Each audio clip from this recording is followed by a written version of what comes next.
छत्तीसगढ़ के 27 लाख धान किसानों को सरकार ने बड़ी सौगात दी है। समर्थन मूल्य 3100 रुपए प्रति क्विंटल धान खरीदी के अंतर की राशि को एक मुश्त फरवरी में भुगतान का प्रस्ताव पास कर दिया गया।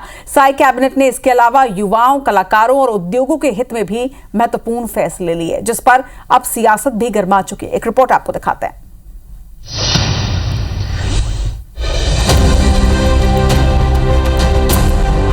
छत्तीसगढ़ में आचार संहिता लागू होने में ज्यादा समय नहीं बचा है।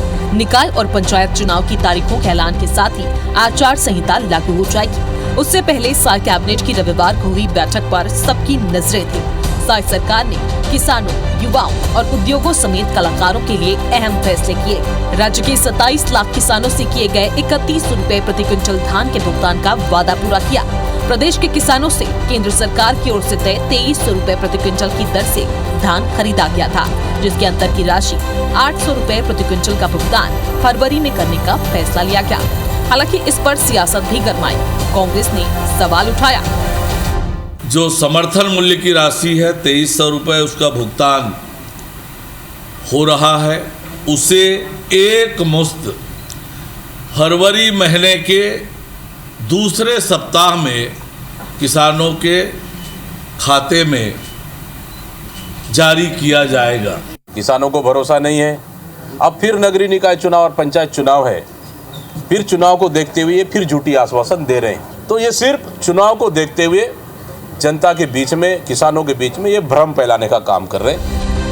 साई कैबिनेट ने स्टील उद्योगों को भी बड़ी राहत दी है।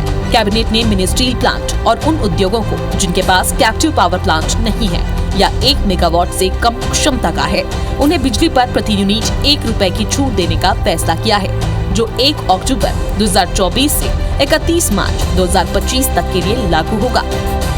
विशेष राहत पैकेज के अंतर्गत ऊर्जा प्रभार में 1 अक्टूबर 2024 से 31 मार्च 2025 तक अधिकतम 1 रुपये प्रति यूनिट छूट देने का निर्णय लिया गया। साई कैबिनेट ने किसानों और उद्योगों के साथ साथ युवाओं और कलाकारों के लिए भी बड़े फैसले लिए। महिला स्व सहायता समूहों को रेडी टू ईट का काम फिर से देने का फैसला किया गया।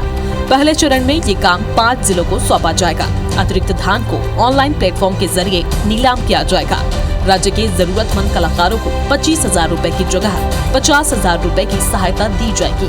कलाकार की मृत्यु होने पर परिवार को 1 लाख रुपए की आर्थिक मदद मिलेगी।